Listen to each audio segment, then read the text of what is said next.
नमस्कार बंधुरा आमी किसानु और आपनारा देखछेन किसानु होम गार्डेन।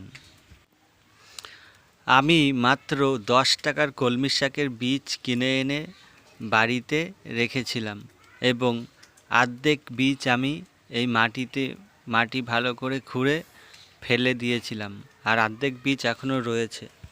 मात्र 5 टाकार बीजे एत परिमाण शाक हबे कोनो रकम परिचर्या छाड़ाई तो सेटा भाबतेई पारिनी। এই শাক বসানোর পরে বারবার ডগা কেটে কেটে খেয়ে নেওয়া যায় এবং তার আবার 12 থেকে 15 দিনের মধ্যে আবার তুলে খাওয়ার মতন হয়ে যায়। আজকে ডগা কাটলাম, এতগুলো শাক বেরোলো। এর আগেও 10-12 বার খাওয়া হয়ে গেছে, মানে এই কলমির শাকের কোনো শেষ নেই। একবার বসাতে পারলেই হবে, বারবার এই ডগা কেটে কেটে খাওয়া যায়।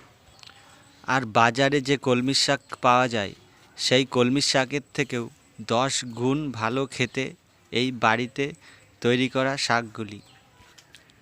এই গাছের যে সামান্য পরিচর্যাটুকু এবার জেনে নেওয়া যাক। এই গাছের খাবার হিসেবে আমি সেরকম কিছুই দিই না, শুধুমাত্র এই গুঁড়ো সর্ষের খোল। এই গুঁড়ো সর্ষের খোল মাত্র 50 গ্রাম প্রতি 15 দিন পর পর গাছের মধ্যে চারিদিকে ছিটিয়ে দিই, আর কিছুই দেওয়া হয় না। এই গাছগুলি যেহেতু খুব ঘন হয়ে গেছে, তো এর গোড়ায় বা গোড়ার আশেপাশে পাতা সরিয়ে তো দেওয়া সম্ভব না, গাছ সরিয়ে দেওয়া সম্ভব না। সেই জন্য এই গাছের ওপর দিয়েই চারিদিকে ছিটিয়ে দিচ্ছি এবং সব জায়গায় ছিটিয়ে দেওয়ার পরে এই গাছগুলিকে পুরো জল দিয়ে স্নান করিয়ে দেবো। তাহলে গাছের পাতায় যেগুলি লেগে থাকবে সেগুলি ধুয়ে মাটিতে চলে যাবে এবং এতে গাছের কোনো ক্ষতি হবে না। যদি জল দিয়ে স্নান করিয়ে না দেওয়া হতো তাহলে এই গুঁড়ো খোলগুলো গাছের পাতায় লেগে থাকতো এবং সেখান থেকে পাতাগুলি পচে যাওয়ার সম্ভাবনা থাকতো। সেই জন্য ভালো করে জল দিয়ে ধুয়ে দিতে হবে। সব সারগুলি ছিটানোর পরে এবার এক বালতি জল নিয়ে নিয়েছি, ভালো করে গাছগুলিকে স্নান করিয়ে দেবো, যেন কোনো পাতায় বা ডগায় এক ফোঁটাও গুঁড়ো খোল জমে না থাকে, সব যেন ধুয়ে নিচে নেমে যায়, এরমভাবে স্নান করিয়ে দিতে হবে। সর্ষের খোল দেওয়ার 2 দিন পরে গাছগুলিকে দেখুন, গাছগুলি আবার লতানো শুরু করেছে, ছোট ছোট ডগা বেরোতে শুরু করেছে পাতার পাশ দিয়ে।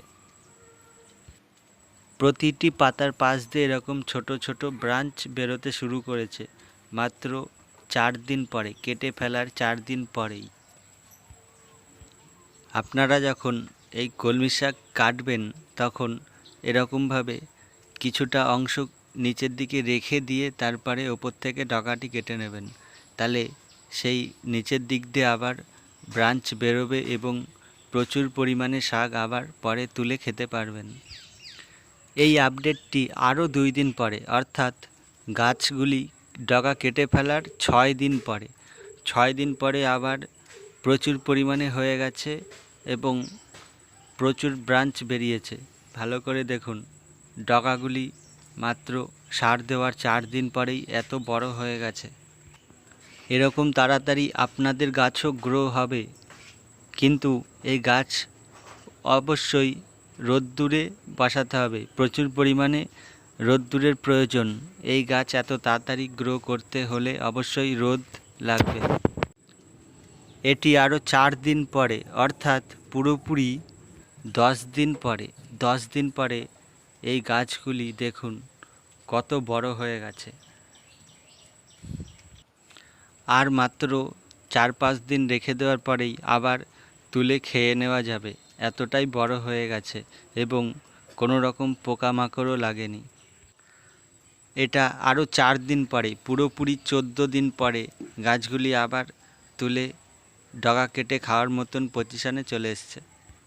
কেটে খেয়ে নিন, আবার 10-15 দিন পরে আবার তুলে কেটে খেয়ে নিতে পারবেন।